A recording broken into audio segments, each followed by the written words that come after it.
You will hear a conversation between a university counsellor and two students, Joseph and Cara. First, you have some time to look at questions 1 to 5.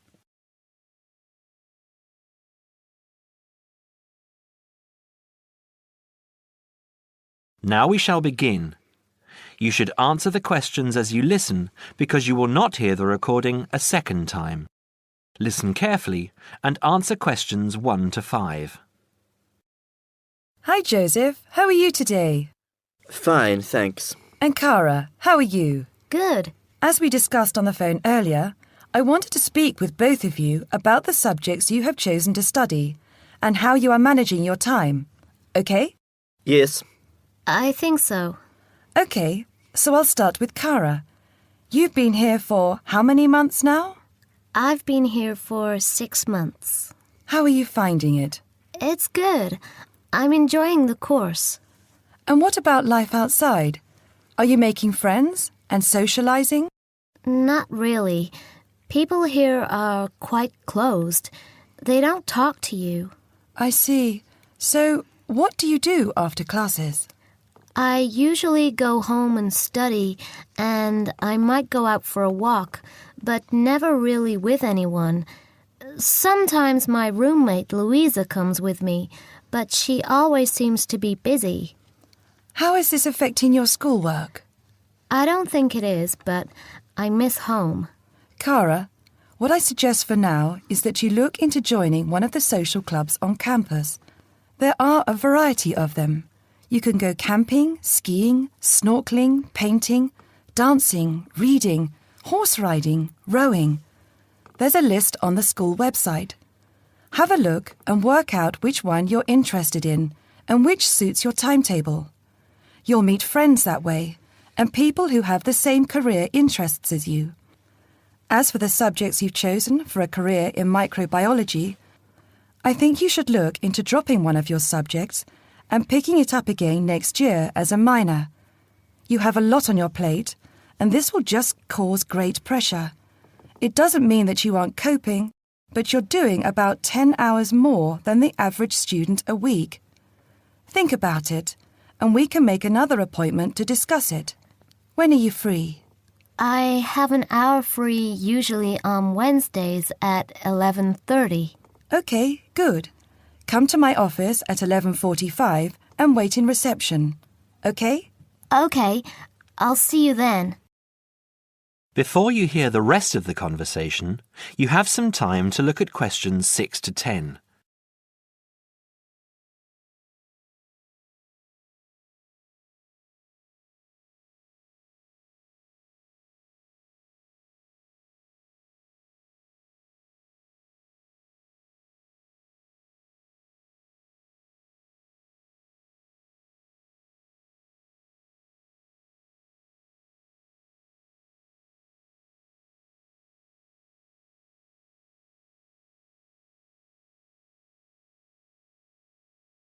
Now listen and answer questions 6 to 10.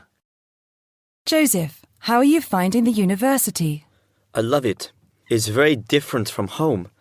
Life here is very much focused on study and also socializing through sport. People have been very friendly and curious about my culture. So, you've managed to integrate well? I think so. I've joined the rugby team, something I'd never thought I'd be interested in. And how are your studies going? I think I am doing well. I have a few assignments that need some work, but overall, I'm coping. That's good.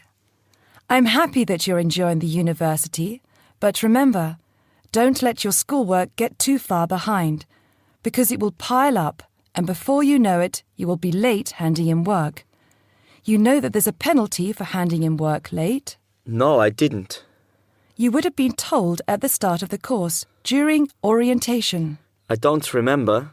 You need to remember these things. They are very important. You might be an excellent student, but if you consistently hand in work late, you'll be penalised and you might end up losing your degree over it. That's a lot of years of work, okay? Yes, I'll remember that. And also remember that you have to attend 90% of your classes. So far, you have missed 5 tutorials. Be careful here. These could also cost you your degree. Is there any particular reason you missed these classes? I'd been training for our rugby match the night before and, well, we went out afterwards and I slept past my alarm clock. Joseph, I know this culture must be very different from where you come from, but please try and be a little more conservative with your time. I think maybe you should spend more time on your studies and less time on socializing. The subjects you've chosen are intensive. I want you to spend 3 hours a night studying before you decide to do anything else. I'll make an appointment to see you in a month and we can assess your progress. I'll give you my business card. All my contact details are there. Call me in 3 weeks to organise another meeting. Do you have any questions for me? No, none. OK, I'll see you in a month. That is the end of part 1. You now have half a minute to check your answers.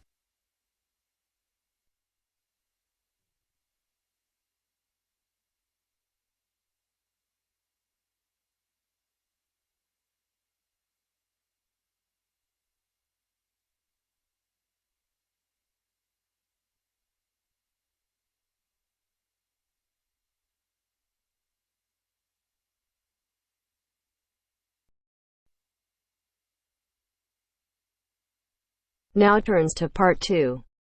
Part 2. You will hear a flight attendant talking to passengers on an airplane. First, you will have time to look at questions 11 to 15.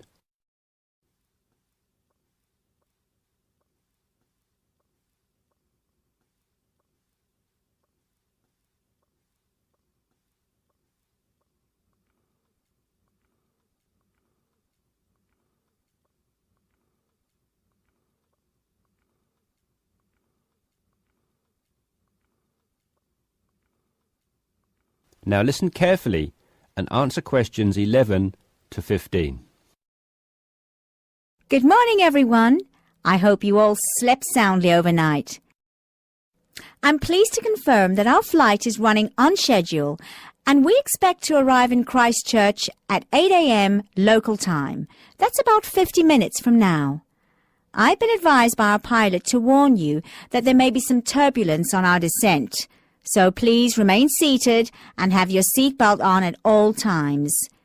As you may have heard, a fairly severe tropical depression is headed for New Zealand and in fact is reaching the west coast of the South Island as we speak. Thankfully, we are landing on the east coast, where the weather is still relatively good. Wind speeds are steady at around 15 miles per hour and the sky is generally overcast, though the sun may creep out from time to time as the morning progresses. That said, when the storm reaches this afternoon, conditions will deteriorate rather quickly. Please exercise extreme caution if you're travelling anywhere on the island today. As I said, the storm has already made landfall on the west-northwest coast, and we're getting reports of high seas and very strong winds of around 75 miles per hour, with gusts up to 110 in Collingwood. Heavy and thundery rainfall is also being reported there. The Southern Alps are experiencing severe blizzard conditions, and there is a virtual whiteout on the roads. There are accumulations of up to 3 foot of snow already, so please, under no circumstances, be tempted to take the mountain road from Christchurch to Bluff. Use the coastal route for the entire journey if you must go down south. Over in the west, in Hokitika, and the southwest, in Milford, conditions are bad with heavy rain, high winds, and high seas. In fact, several tornadoes were reported in Hokitika and also in Lewis, which is slightly further inland. Also inland, on the northern edge of the Southern Alps, Arthur's Pass should be avoided at all costs. Roads are closed due to the heavy snowfall. Kaikoura has reported wind speeds of 45 miles per hour, with occasional gusts a bit stronger, but so far it has escaped the heavy rain. At present, it is windy and cloudy there. Before you hear the rest of the discussion, you have some time to look at questions 16 to 20.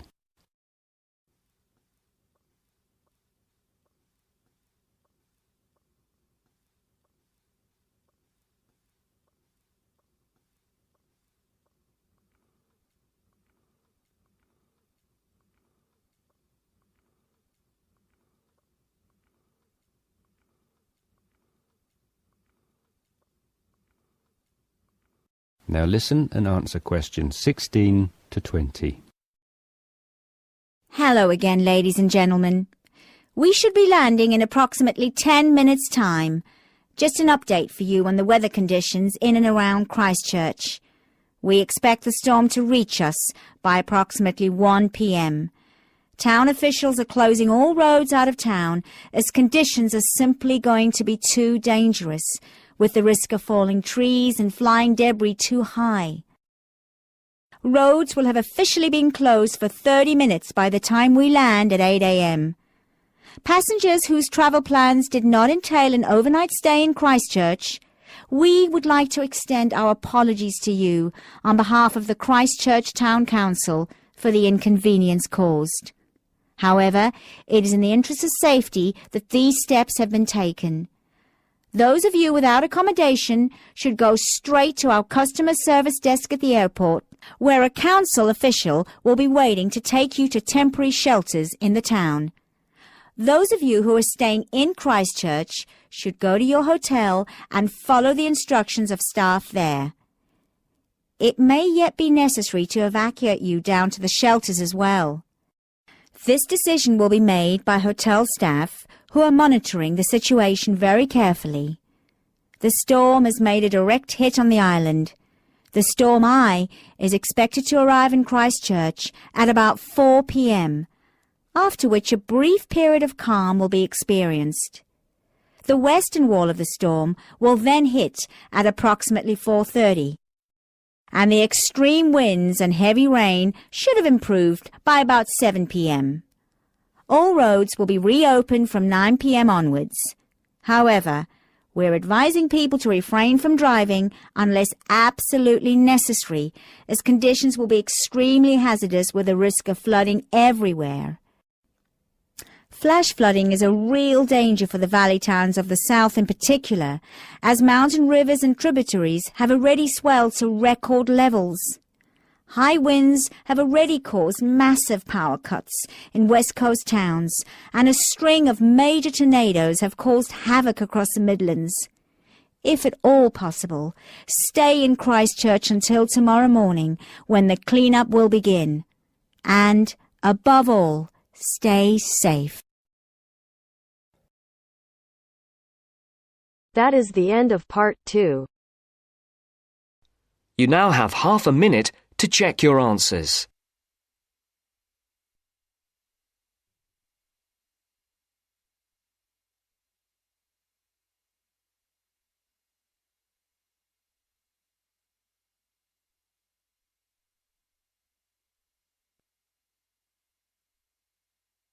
Now turns to part 3. Part 3. You are going to listen to a conversation between a tutor and two students. In the first part of the discussion, they talk about a fellow student. First, look at questions 21 to 23.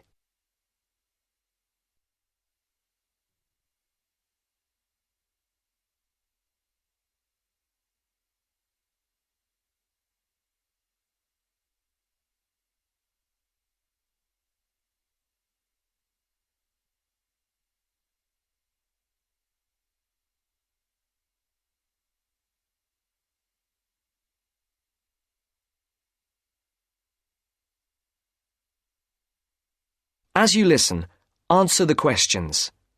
Write no more than 2 words for each answer. Francis and Steve, hi. Now, before we start the tutorial, am I right in thinking that you haven't heard about Lorraine? No. What about her? She's already left. What? Well, she hasn't told anyone. You sound surprised. Weren't you half expecting it? Yes, but she could at least have told us, though. We've been on the course together for the past 3 years, and it would have been nice to know. She always was the sort to keep herself to herself. Yes, I know what you mean. Did she give any reason? Well, she got that job. What? Yes, and she's been given permission to leave, as there's only a week to go before the end of the course. But she'll be back for the exam week. Oh well, we'll just have to catch her on the mobile after the class. She's gone back to Wales first. Oh dear. We'll get hold of her on the mobile. She did say that it might not be possible to contact her for a couple of weeks. Oh, OK. If that is what she wants. Before the conversation continues, look at questions 24 to 30.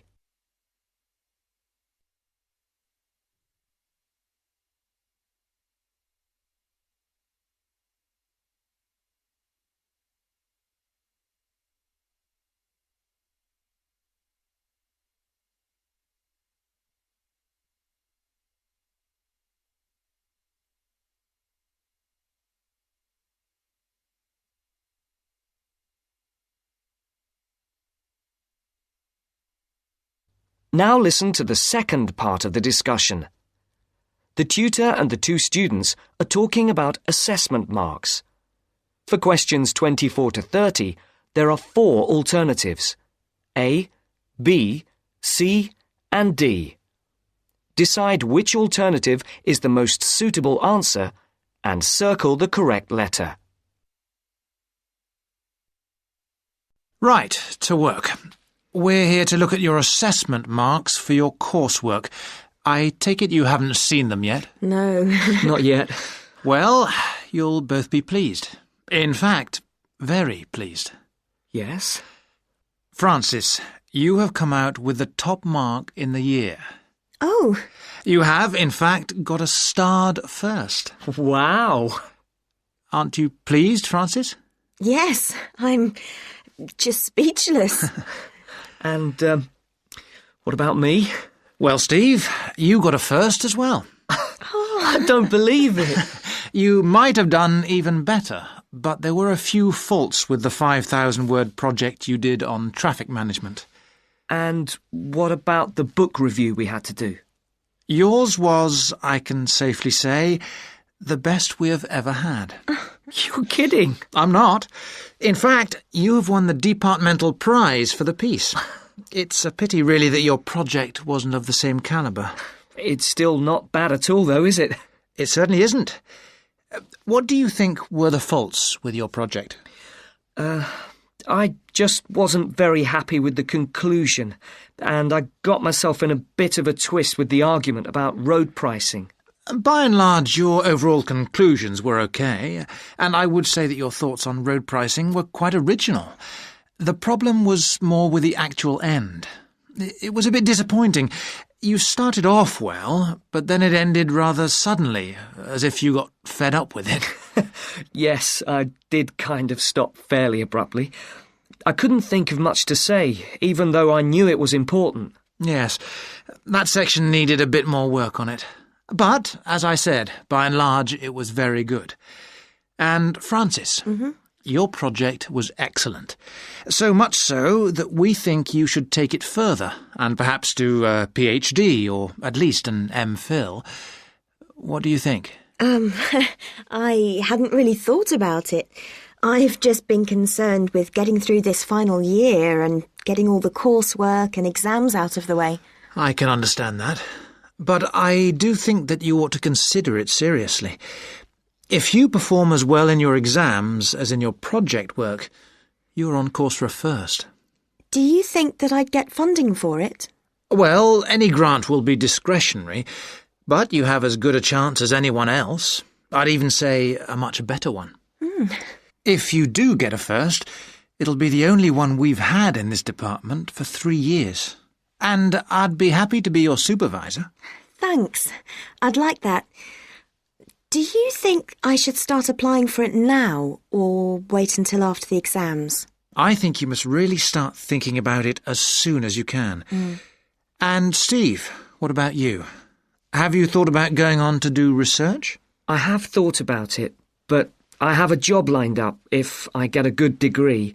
And quite honestly, I am fed up with not having enough money to do the things I would like to do. I can understand that. Is there anything that either of you would like to talk about? Yeah, I have a couple of things I'd like to ask, if you don't mind. OK. We have roughly 20 minutes left. So, Steve, would you like to go first? Right.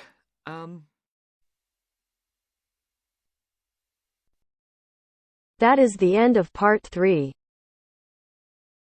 You now have half a minute to check your answers.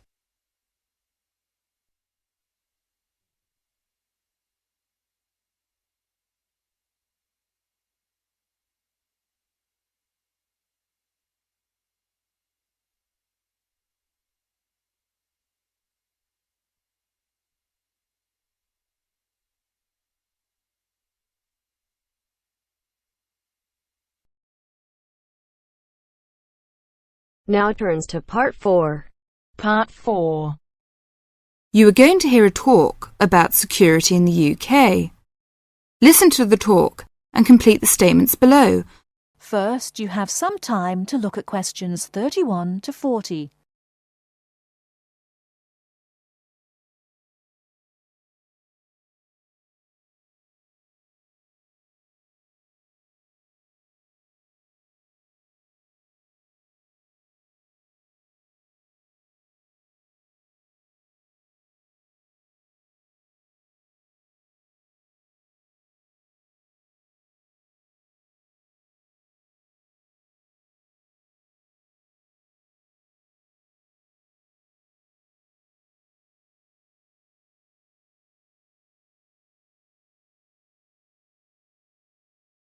Now, listen carefully and answer questions 31 to 40. In large cities, for instance London, and crowded places such as airports and stations, there is the risk of theft. We do not want you to suffer the distress of losing important documents and valuables as soon as you step onto British soil. So here are some important do's and don'ts. Don't carry more cash than you need for daily expenses. If you stay at a hotel, do ask the manager to keep large sums of cash, documents and valuables in the hotel safe and give you a receipt for them. This is a free service. If cash is stolen, it is very unlikely to be recovered. Do keep separately a note of the serial numbers on your traveller's checks, so if they are lost you can inform your bank. Do take particular care of bank and credit cards. Do carry wallets and purses in an inside pocket or a handbag. Don't ever leave a bag unattended and make sure it is securely fastened when you are carrying it. Do carry jewellery and valuables such as cameras, radios and typewriters on you or with you and keep a note of any serial numbers. Do take special care of your passport, travel tickets and other important documents. Documents are at risk particularly at airports and stations where it is obvious that most people will be carrying them. Do make a note and keep it in a safe place of the number of your passport, its date and place of issue. This makes replacement easier if you are unlucky enough to lose it. If you don't want to carry heavy luggage around with you, you can leave it in a luggage office at most large stations and pick it up later. Keep the receipt so that you can reclaim your luggage. Check the opening hours or you may find your luggage locked away when you need it again. If you lose any of your luggage in transit, take this up immediately with the officials of the airline or shipping line. But don't worry too much. 98% is found within 3 days. If you lose anything, go first to the lost property office at the airport or station, as it may have been found and handed in. If you lose your luggage in the street, or suspect it has been stolen rather than gone astray, find the nearest policeman who will advise you what to do. That is the end of part 4. You now have half a minute to check your answers.